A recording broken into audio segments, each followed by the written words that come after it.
So what else can it do? Obviously it is a Bluetooth keyboard, so it functions pretty much like you would get as an Apple keyboard, but it has that functionality, which we're going to explain now, of being totally set up to play with the Spectrum games, with the controls, which can be easily set, and also the fact that it's a keyboard that will work with, you know, pretty much any other application. So if I just explain that, I'll go into Notes.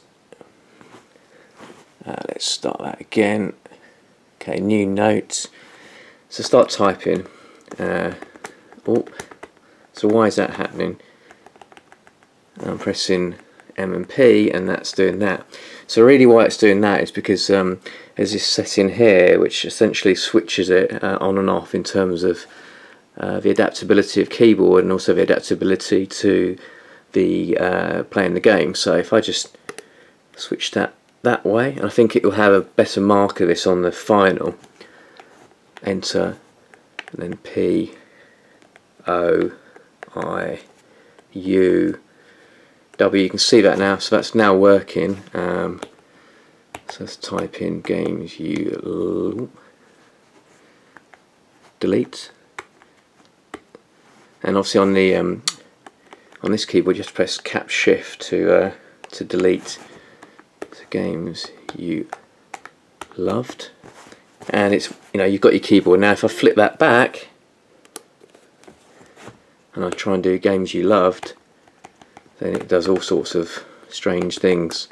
So it's just a simple flick of that switch between game mode and keyboard mode, and that functionality is unique to this device, and it, I think, gives it that sort of edge to be a sort of multi-function thing. It's kind of a game controller for the Spectrum, and it can be for other apps as well. But also, obviously, it's your standard keyboard. So, you know, if you want to have a Bluetooth mouse and this set up with your iPad, you can pop it in the bag with yourself, you know, up to the meeting or wherever you want to take it with you, or have it at home with your wireless Bluetooth mouse, and it's basically a keyboard, you know. So it's will function like a standard keyboard, but, you know, it's got that cool, you know, sort of retro approach of what it was back in 1982. So yeah, it's you know, it's a pretty cool device from that nostalgia point of view.